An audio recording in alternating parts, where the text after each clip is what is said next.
Welcome to Lost Girl Therapy. Let's do a week 4 writing class recap. So, we're doing this the day after because I get home late and honestly, I'm just too tired. Week 4, character development. We did a lot of conversation about all of the pieces that go into the backstory of a character. And I was feeling pretty confident about my character arc, not development, until I went to class, which I think is the purpose of the class. But I really was confident in the fact that I have this lead protagonist named Mia, and she's going to go through this entire journey of self-discovery. She's going to figure out who she is. She's going to change her relationships with men. It's a whole thing.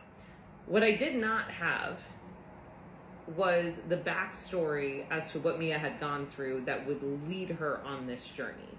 And it's an interesting thing to consider because there's so many ways to go.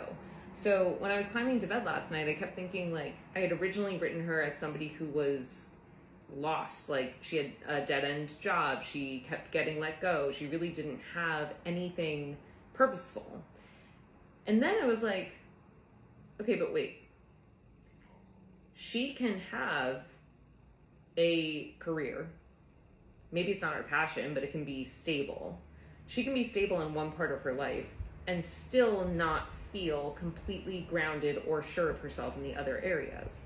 So what happens if instead of me writing the typical trope that I see in so many rom-com books about a kind of frazzled, lost, chaotic woman, what happens if I write somebody who has a lot of aspects of her life on lock? She just wants to adjust them so that way they are better.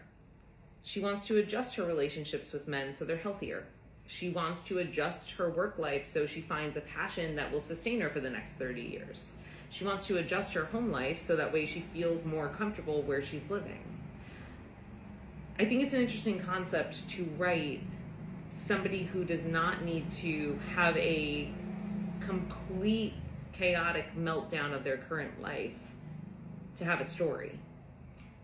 There is a story in the systematic growth that we take when life just doesn't quite feel right, but it's not bad enough to step away from yet.